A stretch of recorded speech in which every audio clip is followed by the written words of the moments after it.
கோவிந்தா, மூட்டையை எடுத்துக்கொள். இந்தாருங்கள் மன்னி, இது உங்களுக்கும் அண்ணாவிற்கும். சரி, நாங்கள் புறப்படுகிறோம். சற்று பொறுங்கள்.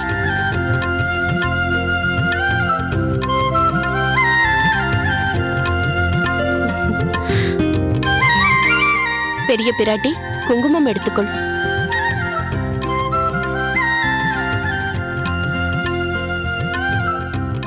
எடுத்துக்கொள். இரு தஞ்சா, நானே வைத்து விடுகிறேன்.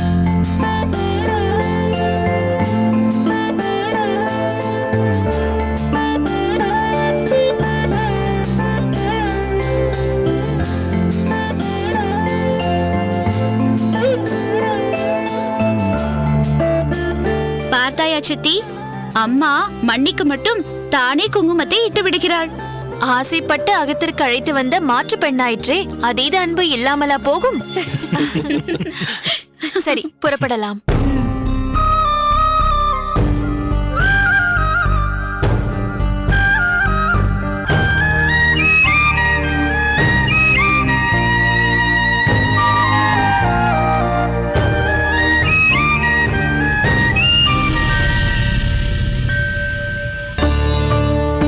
திருவரங்காரையரே, இந்த அபிநயம் செய்யும் கலையை தாங்கள் எப்பொழுது கற்றீர்கள்? மாறுநீர் நம்பிகளே, நம் ஆச்சாரியர் பூர்வாசிரமத்தில் அடியேனுடைய தகப்பனாராக ராஜ்ய பாரத்தை ஏற்று பார்போற்றும் ஆளவந்தராக இருந்த சமயம் அடியேனுக்கு பல கலைகளை கற்கும் வாய்ப்பு வாய்த்தது. அதில் ஒன்றாக நடனக்கலையை கற்றேன். தற்போது செய்யும் அபிநயம் நடனக்கலையின் அம்சமே. அரேரே, பல கலைகளை தாங்கள் கற்றாலும் அபிநயத்தை தேர்ந்தெடுத்திருக்கிறீர்களே, அதற்கு விசேஷ காரணம் ஏதேனும் இருக்கிறதா? நம்பிகளே, ஒரே காரணம். இசையால் நம் சர்வ அங்கங்களும், முக்கியமாக மனமும் அந்த பகவானிடத்தில் சுலபமாக லயிக்கிறது. அடியனின் தந்தை அரங்கனால் ஈர்க்கப்பட்டு இந்த அரங்கத்தில் வாசம் செய்யும் உயர்ந்த ஆச்சாரியராக ஆனார். அடியேனும் அவர்பால் ஈர்க்கப்பட்டு அவர் ஆசையுடன் இந்த அபிநயத்தை நம் அழகிய மணவாள பெருமாளின் முன் செய்து கொண்டிருக்கிறேன். ஒரு சிறு திருத்தம் சுவாமி. நம் ஆச்சாரியர் அரங்கனால் ஈர்க்கப்பட்டவர். அந்த அரங்கனோ தங்களால் ஈர்க்கப்பட்டவராய் இருக்கிறார். தாங்கள் மிகவும் பாக்கியம் பெற்றவர்.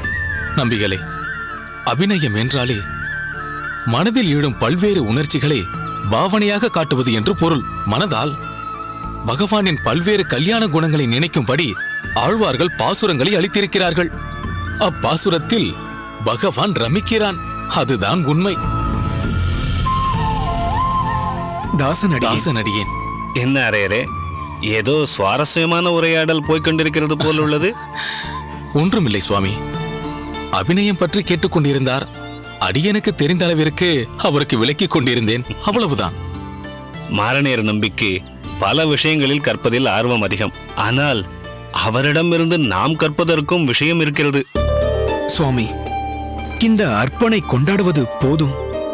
சரி மாரநேர் நம்பி, ஆமாம், நீ எப்போதும் ஆச்சாரியருடன் தானே இருப்பாய். ஆச்சாரியர் உள்ளேதானே இருக்கிறார்? ஆம் சுவாமி. ஏதோ சில ஓலைகளை ஆராய்ந்து கொண்டும் எழுதியபடியும் இருந்தார். அவரை தொந்தரவு செய்ய வேண்டாம் என்று நாங்கள் இருவரும் வெளியில் வந்து உரையாடிக் கொண்டிருந்தோம். கொஞ்சமும் ஓய்வெடுத்துக் கொள்ளாமல் ஏதாவது ஒரு ஆராய்ச்சியில் ஈடுபட்டு கொண்டே இருக்கிறார் நம் ஆச்சாரியர். இப்படியே இருந்தால் அவர் திருமேனி என்ன ஆவது? ஒன்றுமாகாது. அடியேனின் மேனி பாங்காகவே இருக்கிறது. யாரும் கவலை அடைய வேண்டாம். சுவாமி, தாசனடியேன், அது என்னவென்றால், இப்போதுதான் சதுஸ்லோகி போன்ற உயர்ந்த கிரந்தங்களுக்காக ஓய்வின்றி ஆராய்ச்சியில் இருந்தீர்கள். அதற்குள் அடுத்த பணியில் இறங்கிவிட்டீர்களே என்றுதான். திருக்கோஷ்டி நம்பி, கர்மமே கண்ணாக இருப்பவர்கள் வேறு உடல் உபாதைகளை எப்படி பொருட்படுத்துவார்கள்? மேலும் ஒரு காரியத்தில் முனைப்பாக ஈடுபட்டு விட்டோம் என்றால் தொந்தரவு செய்யும் உடற்பிணியும் மறந்து போகும். சுவாமி, தாங்கள் கூறியது மிகவும் வாஸ்தவமானதுதான்.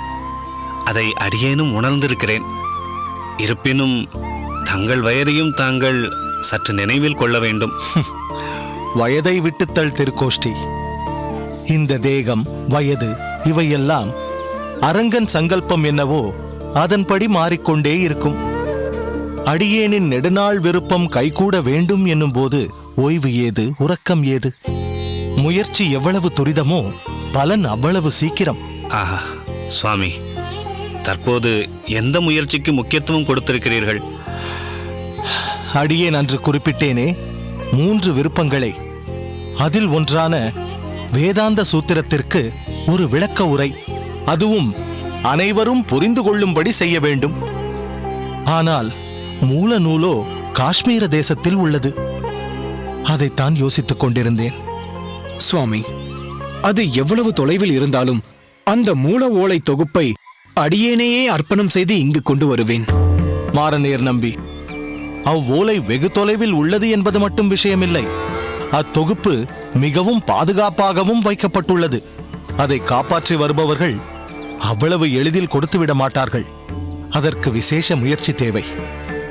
சுவாமி, தாங்கள் அடியேனிடம் அந்த பொறுப்பை கொடுங்கள். அடியேனின் உயிரை கொடுத்தாவது அதை நிறைவேற்றுவேன். இருக்கட்டும். அடியேனே காஷ்மீரம் சென்று வரலாம் என்றிருக்கிறேன். எப்போது செல்லப் போகிறேன் என்பதை கூடிய விரைவில் அறிவிக்கிறேன். சுவாமி, அங்கு இப்போது கடும் குளிர் பரவியிருக்கும் சமயம். சற்று ஆலோசித்து முடிவெடுங்கள். நிச்சயம் நீ சொல்வதை மனதில் கொள்வேன். தகுந்த நேரத்தில் தகுந்த முடிவெடுத்து அதே சமயத்தில் அடியேனே காஷ்மீரம் சென்று வருவேன். அடியேனின் விருப்பத்தில் உள்ள சிரமத்தை மற்றவருக்கு கொடுப்பதில் அடியேனுக்கு மனம் ஒப்பவில்லை. எனவே அடியேனே பிரயாணம் செல்ல நிச்சயித்திருக்கிறேன்.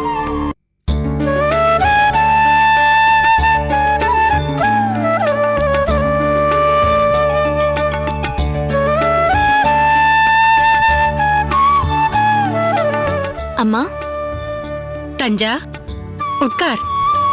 புளியோதரையும் எலுமிச்சை சாதமும் தயிர் சாதமும் கலந்திருக்கிறேன். போதுமில்லையா? எதற்கம்மா இப்படி சிரமப்பட்டு கொண்டிருக்கிறாய்? சித்ரா பௌர்ணமிக்கு ஆற்றங்கரையில் உட்கார்ந்து சித்ரானங்கள் சாப்பிட்டால்தான் ஆயிற்றா? ஆமாம், நிச்சயம் சாப்பிட வேண்டும். என்னம்மா நீ அப்படி சாப்பிட வேண்டும் என்று எந்த சாஸ்திரத்தில் சொல்லிருக்கிறது? அதெல்லாம் எனக்கு தெரியாது. இது சாஸ்திரங்களில் சொல்லப்படாமல் கூட இருக்கலாம். ஆனால் இதன் தாத்பரியம் அற்புதமானது.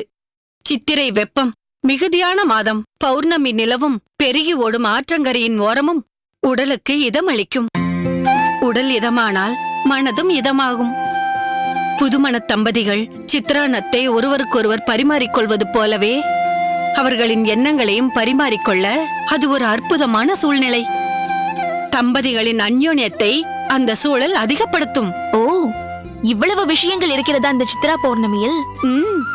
சரி, நீயும் அப்பாவும் கூட இப்படி சித்ரா பௌர்ணமிக்கு போயிருக்கிறீர்களா?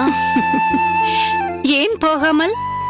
3-4 முறையாவது போயிருப்போம். அப்போதுதான் உங்களுக்குள் ஒரு அந்யோன்யம் வந்ததோ? நிச்சயமாக. அந்யோன்யம் மட்டுமல்ல, அதற்கு பிறகுதான் உன் அப்பா என் கட்டுக்குள் வந்தார். கட்டுக்குள்ளா? ஒன்றும் புரியவில்லையே அம்மா. தஞ்சா, புருஷர்களின் உலகம் பெரியது, பெண்களின் உலகம் மிக சிறியது. ஆண் பிள்ளைகள் எவ்வளவோ இடங்களுக்கு போவார்கள், எத்தனையோ பேர்களுடன் பழகுவார்கள், எவ்வளவோ விஷயங்களை பற்றி பேசுவார்கள். அதைத்தான் அவர்களின் உலகம் பெரியது என்றேன். பெண்களாகிய நமக்கு குடும்பம்தான் உலகம். வெளி உலகத்து தொடர்பே நமக்கு அகத்துக்காரர்களின் மூலமாக தான் கிடைக்கும். நமது உலகம் மிக சிறியது. சரி, நீ இப்போது எதற்காக இவ்வளவு பெரிய பிரசங்கத்தை என்னிடம் செய்கிறாய் என்றுதான் புரியவில்லை. அசடே, புரியவில்லையா? சரி, சற்று விவரமாகவே சொல்கிறேன். எல்லா ஆண்களும் தறிக்கெட்டு போய் விடுபவர்கள் அல்ல. ஆனால் அவர்களுக்கு அதற்கான வாய்ப்புகள் அதிகம். சிலர் சவகாச தோஷத்தினால் கெட்ட பழக்கங்களுக்கு அடிமையாகி போவார்கள். அதனால் குடும்பத்தின் மீது பாசம் இல்லாமல் விலகி விலகி போய்க் கொண்டிருப்பார்கள். ஏன், குடும்பத்தோடு நேரம் கழிப்பதை கூட வீண் என்று நினைப்பார்கள். வேறு சிலர் குடும்பத்தின் சொத்து பத்துக்களை அழிக்கத் தொடங்குவார்கள். அதனால் மனைவியோடு சண்டை சச்சரவு என்று ஒரு நிம்மதியற்ற வாழ்க்கை வாழ்வார்கள். இதற்கெல்லாம் காரணம் என்ன தெரியுமா? மனைவிக்கு கணவன் மீது ஆதிக்கம் இல்லாததுதான். அதனால் கணவனை தன் ஆதிக்கத்தினால் ஒரு அடிமை போல மனைவி வைத்துக் கொள்ள வேண்டும் என்று சொல்ல மாட்டேன். ஆனால் பெண்ணுக்கு கணவனின் ஆதரவு இல்லை என்ற துர்பாக்கிய நிலைமை என்றும் ஏற்பட்டுவிடக்கூடாது. இந்த அச்சம்தான் ஜாக்கிரதை உணர்ச்சிக்கு காரணம். இந்த ஜாக்கிரதை உணர்ச்சிதான் ஒரு மனைவி தன் கணவனை பக்தியோடும் ஆதரவோடும் நடத்துவதற்கு அடிப்படை. நீ உன் அகத்துக்காரருக்கு அனைத்திலும் உறுதுணையாக இருப்பது பெரிதல்ல. அவரின் கவனம் உன்னிலிருந்தும் உன் குடும்பத்தின் மீதிருந்தும் சற்றும் விலகி போகாமல் பார்த்து கொள்ள வேண்டும். அதற்கு உகந்த ஒரே வழி அவரை நீ மெதுமெதுவே ஆக்கர்ஷித்து அவரை உன் கட்டுப்பாட்டுக்குள் வைத்துக் கொள்வதுதான். நம் அனைவரையும் கட்டுப்பாட்டுக்குள் வைத்திருப்பவன் பகவான் மட்டுமே.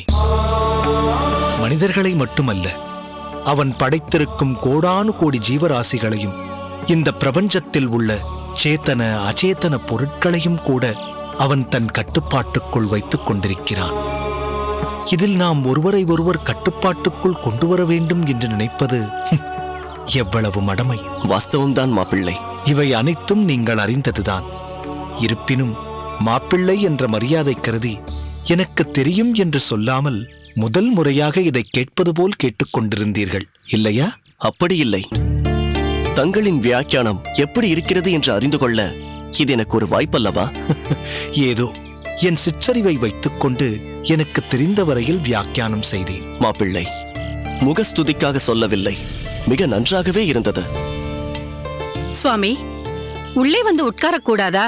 மாப்பிள்ளையை திண்ணையில் உட்கார வைத்துக் கொண்டு சம்பாஷிப்பது மரியாதை இல்லையே. கௌசல்யா, நான் பல முறை சொல்லிவிட்டேன். இதுவே வசதியாகவும் காற்றோட்டமாகவும் இருக்கிறது, இங்கே உட்கார்ந்து கொள்ளலாம் என்று மாப்பிள்ளையே சொல்லிவிட்டார். சரி, இதற்கு மேலும் இங்கேயே உட்கார்ந்து கொண்டு பேசிக் கொண்டிருக்காதீர்கள். மாப்பிள்ளையும் தஞ்சாவும் வெளியே கிளம்புகிறார்கள். வெளியே வா? எங்கே? சரிதான், காலையிலேயே உங்களிடம் சொன்னேன், மறந்து விட்டீர்கள் போல் இருக்கிறது. இன்று சித்ரா பௌர்ணமி இல்லையா? ஓ ஆமாம், மாப்பிள்ளையோடு அளவாளிக் கொண்டிருந்ததால் நேரம் போனதே எனக்கு தெரியவில்லை. அதற்காக மாமனாரோடு மட்டும் நாள் முழுவதும் பேசிக் கொண்டிருக்க முடியுமா? அகத்துக்காரியோடும் சற்று பேச அனுமதியுங்களேன். தஞ்சா, மாப்பிள்ளையை உள்ளே அழைத்துக் கொண்டு போய் அருந்துவதற்கு ஏதாவது கொடு. பிறகு நீங்கள் இருவரும் கிளம்புகிற வழியை பாருங்கள். பாலாற்றங்கரைக்குத்தானே செல்கிறீர்கள்? ஆமாப்பா, பொங்கி பிரவாகித்து ஓடிக்கொண்டிருக்கிறது பாலாறு. உன் மனதைப் போல. என்ன தஞ்சா, உனக்கு சந்தோஷம்தானே? ரொம்ப சந்தோஷம். முதல் தடவையாக ஆற்றங்கரையில் பௌர்ணமி வெளிச்சத்தில் அகத்துக்காரருடன் சித்ரானத்தை சுவைப்பது சுகமான அனுபவம் அல்லவா? பழைய அனுபவங்கள் உன் மனதில் நிழலாடுகிறதோ? சரி மாப்பிள்ளை, மாப்பிள்ளை, தம்பதி சமேதமாக பெருமாளை சேவித்துவிட்டு புறப்படுங்கள். சரி மாமா. அடியேன் தாசன். அடடே, வா கதிரேசா. மாமா, இவன் எனக்கு மிகவும் வேண்டப்பட்டவன். பேர் கதிரேசன். கதிரேசா, இவர் என் மாமனார்.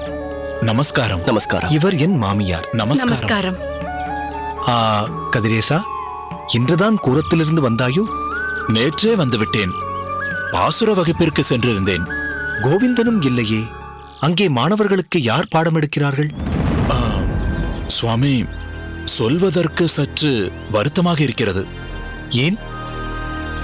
யாரும் வகுப்பை நடத்தவில்லையா? ஒரு மாணவன் நடத்துகிறான். நான் 2 வாரங்களுக்கு முன்பு வந்திருந்த போது இருந்த மாணவர்களின் கூட்டம் இப்போது பாதிக்கும் கீழாக குறைந்திருக்கிறது.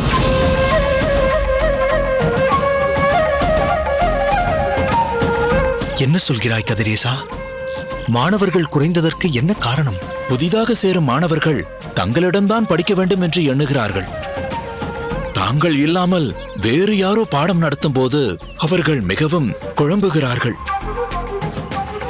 பிறகு மெதுவாக வருவதை நிறுத்திவிடுகிறார்கள். அடடா, இது மிகவும் துர்பாக்கியமான நிலைமையாயிற்றே. மீண்டும் மாணவர்களை சேர்க்க நாம் ஏதாவது முயற்சி எடுத்துத்தான் ஆக வேண்டும். இன்று பாசுர வகுப்பு இருக்கிறதா? இருக்கிறது சுவாமி. அப்படியானால் அடியேன் உடனே வருகிறேன். சுவாமி, தாங்கள் தற்போது வர வேண்டாம். நாளையோ நாளை மறுநாளோ வந்தால் கூட போதும். இல்லை, இது ஒரு விதமான பகவத் கைங்கரியம்.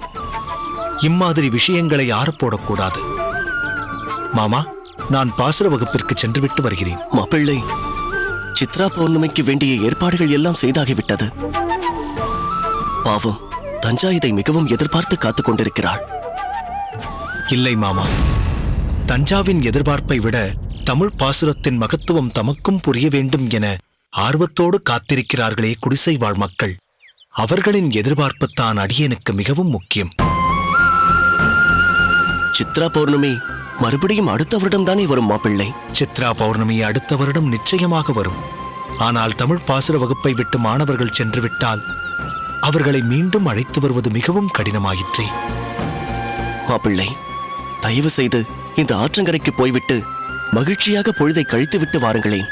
நாங்கள் இருவரும் பொழுதை மகிழ்ச்சியாக கழிப்பதை விட அனைத்து தரப்பு மக்களும் திராவிட தமிழ் வேதத்தின் முக்கியத்துவத்தை உணர்ந்து அத்தேன் தமிழின் சுவையை ருசித்து மகிழ வேண்டும். குடிசை பகுதியில் தமிழ் பாசுர வகுப்பு என்பது என் வாழ்நாள் கனவு.